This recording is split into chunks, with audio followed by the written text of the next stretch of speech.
Hey there, friends. I want to take a moment to share with you something I hear a lot in coaching sessions, and one very practical, very helpful thing you can do to navigate that. So, probably about maybe almost 20 years ago, my husband Chris and I learned this approach to decision making called trialing the decision. And that just really means you look at an opportunity ahead of you and you give it 3, maybe 7 days, a little bit of time in your brain to process without the anxiety of having to actually make that decision. And here's what it looks like.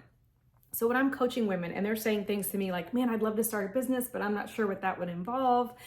We might need to change house. Maybe my kids need to move school. I think I might need to either apply for a promotion or step away from my job. There's all kinds of things that you're considering all the time, especially those big life dreams.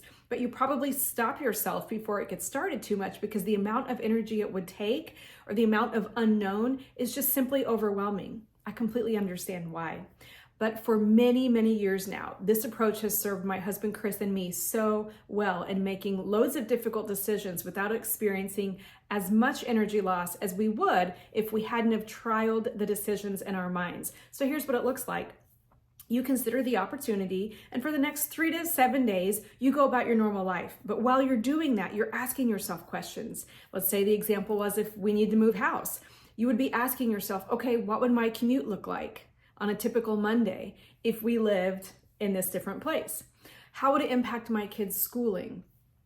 What kind of neighbors do we need? You're starting to look at it from all sorts of angles, but you've removed some of the anxiety of having to actually make that decision. You're just trialing it. You're just practicing it, giving your brain the opportunity to consider all the pros and cons so that when you're able to holistically make that decision, you have a much healthier understanding of what's at stake, what the pros and cons are, and how you would navigate those. It's also going to bring to surface a deep understanding of what you value and what you most need in this season in your life. So I want you to take the next 3 to 7 days, take kind of that decision or dream or something that's been weighing on you that you keep pushing back in your brain every time it comes to the front of your brain, and let yourself just trial the decision. Just give it a try. I'm not asking you to make a decision. I'm just asking you to give yourself the chance to really consider it appropriately so that you are able to move forward